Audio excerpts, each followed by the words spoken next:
Have you ever heard people mention redstone logic gates, and you didn't know what they were talking about? Well, in this video, I'll explain the first 3 of the 7 basic logic gates: the NOT gate, the OR gate, and the NOR gate. And by the end of it, you'll understand exactly what a logic gate is, and why they're so useful. So strap in, it's time to learn some redstone.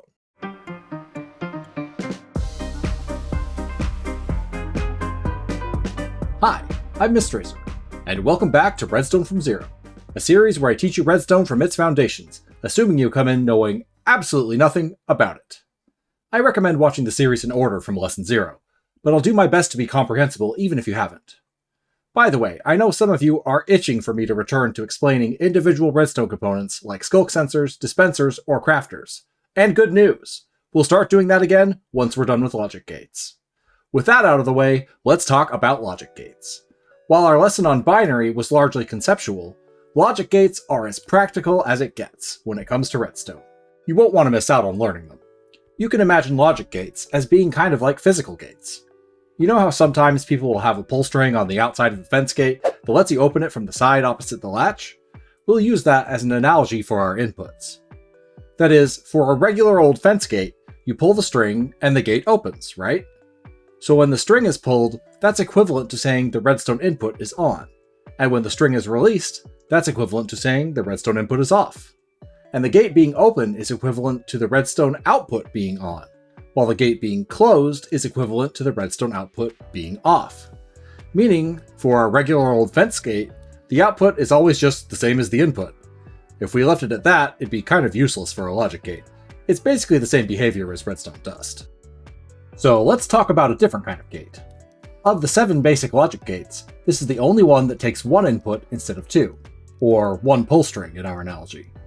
In this case, the gate is open by default, and pulling the string closes it. In redstone terms, when given a redstone signal as an input, it outputs nothing. When given no redstone signal as an input, it outputs a redstone signal. So it always outputs the opposite of its input. This is called a NOT gate.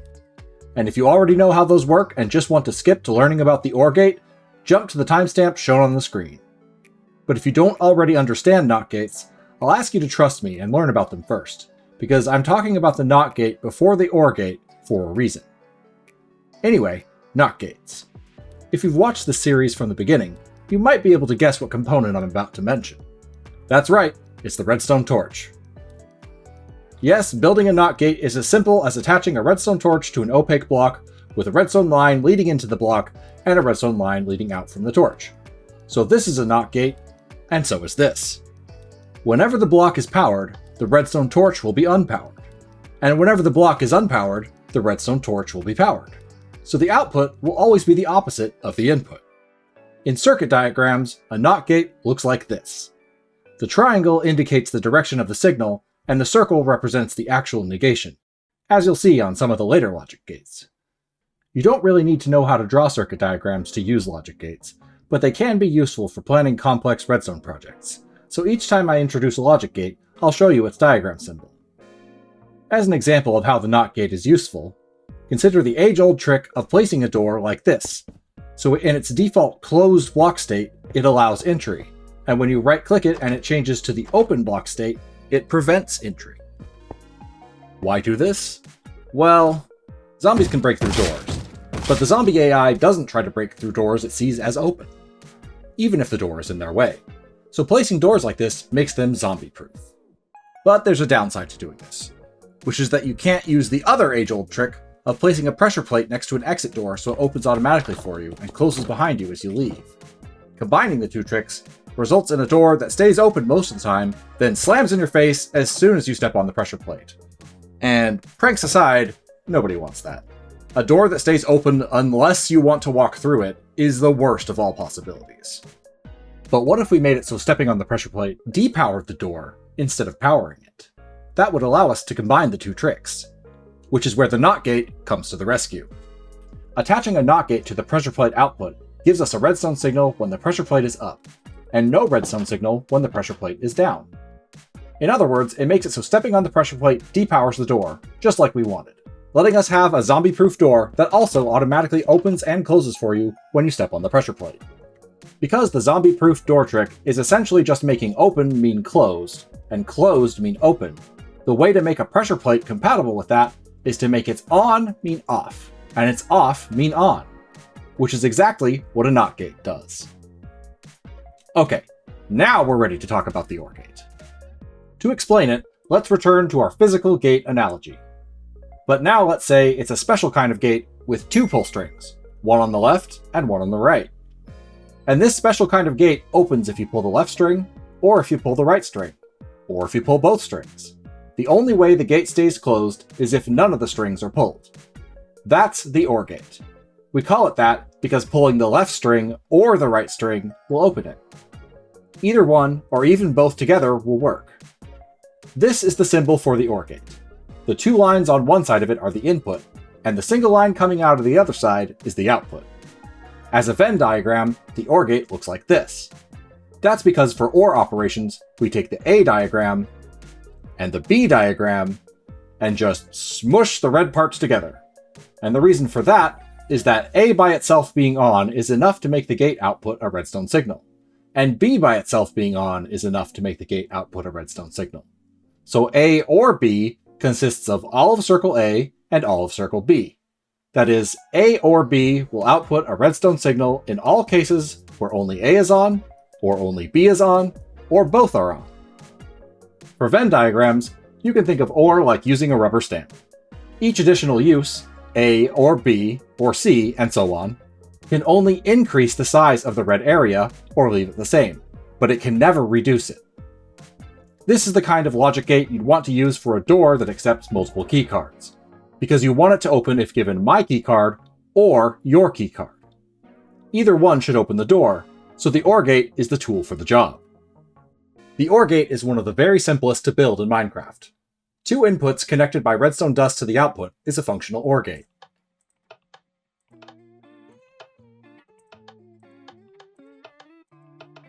The only thing to watch out for is to ensure the signal doesn't run backwards into the inputs and cause unintended behavior.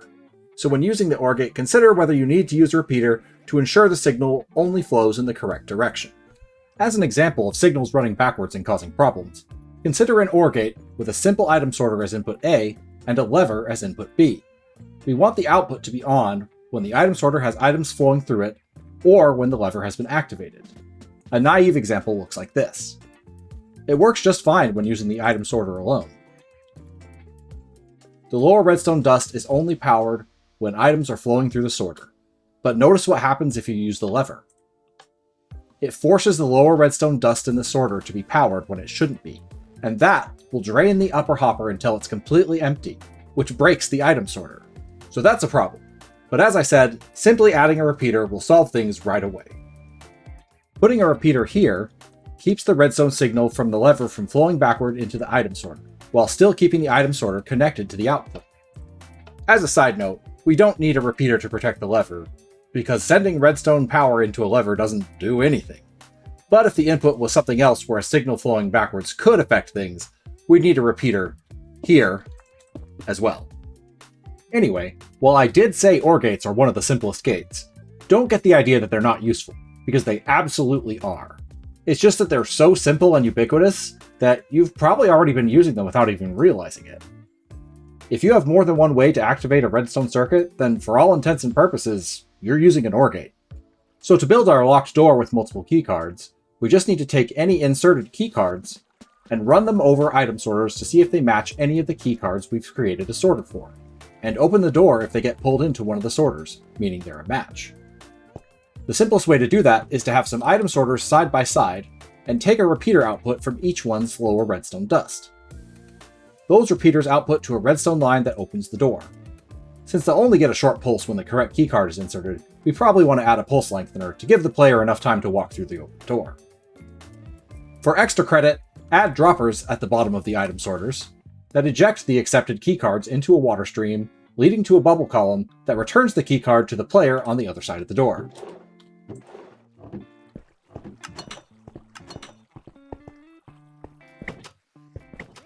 For extra credit, add a dropper that collects any item other than accepted keycards and ejects them back to the player outside the door. Now that we've covered OR gates and NOT gates, what if we combined them? That is, what if we had a compound gate, made up of an OR gate, and then a NOT gate that inverts whatever the output of the OR gate is. So instead of being closed by default, it was open by default, but closed whenever the left string or the right string, or both, was pulled.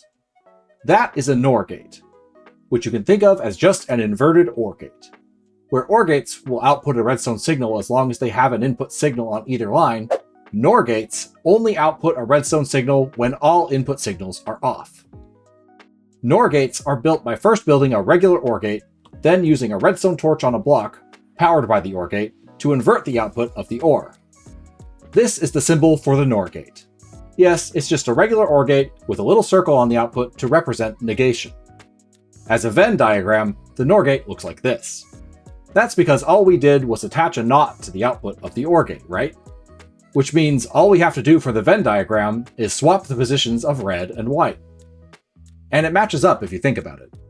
If the NOR gate outputs a redstone signal only when neither input is on, and circles A and B represent inputs A and B being on, respectively, then of course A nor B would just be the entire area that's outside of both circles. By the way, make sure to note that saying A nor B is not the same thing as saying not A or not B. Here's why. Remember earlier when I said that for OR we just smush the red parts together? Let's do that for not A or not B. First we have not A, which is everything outside circle A. Next we have not B, which is everything outside circle B. And remember, for OR we smush together the red parts, which in this case turns everything red except where the two circles overlap each other. That's because not A or not B always outputs a redstone signal unless A and B are both on. But you don't need to take my word for it, I'll prove it to you. We'll construct two OR gates, each one powering a redstone lamp. We'll turn the first one into A nor B by putting a NOT gate on the OR gate's output. We'll turn the second one into not A or not B by putting a NOT gate on each input to the OR gate.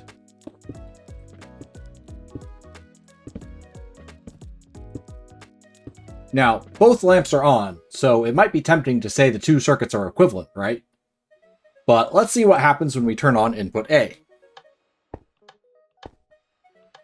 The NOR gate lamp turns off, while the not A or not B lamp stays on. In fact, the only way to turn off the not A or not B lamp is for both A and B to be on. And the only way for the NOR gate lamp to be on is when both A and B are off. So as you can see, A nor B is not the same thing as not A or not B. You may be wondering, okay, but what's the point, Mist? Well, for one, if you try to substitute one of these circuits for the other, thinking they're equivalent, you're going to have a bad time, because they aren't. And for two, the importance of the not A or not B circuit won't become fully apparent until the next lesson. So I'm going to ask you to just trust me until then, that you'll want to understand this. And finally, you may be wondering why it took so long for me to release this lesson, if it's not any longer than usual. The reason for that is that this is actually just the first third of what the original lesson plan was. But I eventually realized that I was trying to cover way too much ground in a single video, so I split the lesson in 3. Anyway, back to the lesson. You may have noticed that as we progress through these lessons, my explanations of builds are becoming less of a blueprint and more of an overview. I'll still mention specific details when they matter, but we'll eventually be looking at things mostly from a bird's eye view, so to speak. There are two main reasons for this. The first is that as builds get larger and more complex, it just becomes infeasible for me to explain what every individual block is doing without making every video hours long. But the second reason, the real reason, is to teach you how Redstoners approach their own builds. That is, to train you to be able to think like a Redstoner. And just take a moment to think about how far you've come since Lesson 0. You've made it here to Lesson 10. You've survived your first encounter with binary, even if you haven't mastered it yet, and you're jumping in to learning logic gates. You now understand builds that probably seemed totally out of reach before you started. As your redstone skills grow, you'll find you spend less time thinking about your builds in terms of individual redstone components, and more time thinking in terms of reusable circuit designs. That is, instead of thinking about repeaters, comparators, or hoppers, you'll think about item sorters, pulse extenders, SR latches, and signal encoders. And as you advance even further, you'll find that you begin to build a mental library of reusable subsystems made of circuits you're familiar with. As a result, when we design a complex build, experienced redstoners don't immediately go placing blocks and wiring things up. Rather, we think of the build in terms of a hierarchy that's something like system, subsystem, circuit, component. In the case of the keycard door, that hierarchy looks like this. The system is the build as a whole. In this case, it's a keycard activated door. That system is made up of subsystems. The keycard acceptance/rejection subsystem, the door opening subsystem, and the two keycard return systems, one for successful keycards and one for any rejected items. These aren't just conceptual boundaries, they're physical subsystems with inputs and outputs that you can specify. So before we worry about what circuits make up each subsystem, we should define how the subsystems need to interact. In this case, there are two flows to consider: the flow of redstone signals, in red, and the flow of items, in blue. So let's look at the keycard acceptance/rejection subsystem. The purpose of this subsystem is to detect authorized keycards and reject everything else. Items should flow into it from the user, and they should flow out of it into either the successful keycard return subsystem or the rejected item return subsystem. It should output a redstone pulse whenever a keycard is accepted. The successful keycard return subsystem should receive a keycard item and prepare to return it. It should take a redstone pulse as an input and return the keycard to the user on the other side of the door upon receiving that redstone pulse. The rejected item return subsystem should receive any number of rejected items. It should return them to the user immediately without waiting for any other inputs. Finally, the door opening subsystem should take a redstone pulse as an input and hold the door open for an appropriate amount of time. Now, your head might be spinning looking at this diagram of interconnecting subsystems, but let's slow down for a second. Take a breath, and then look at the subsystems separately, one by one. Looking at just the keycard acceptance subsystem, we can see that all it needs to do is separate accepted keycards from rejected items, and emit a redstone pulse when it does so. We can do that with item sorters. Pretty straightforward.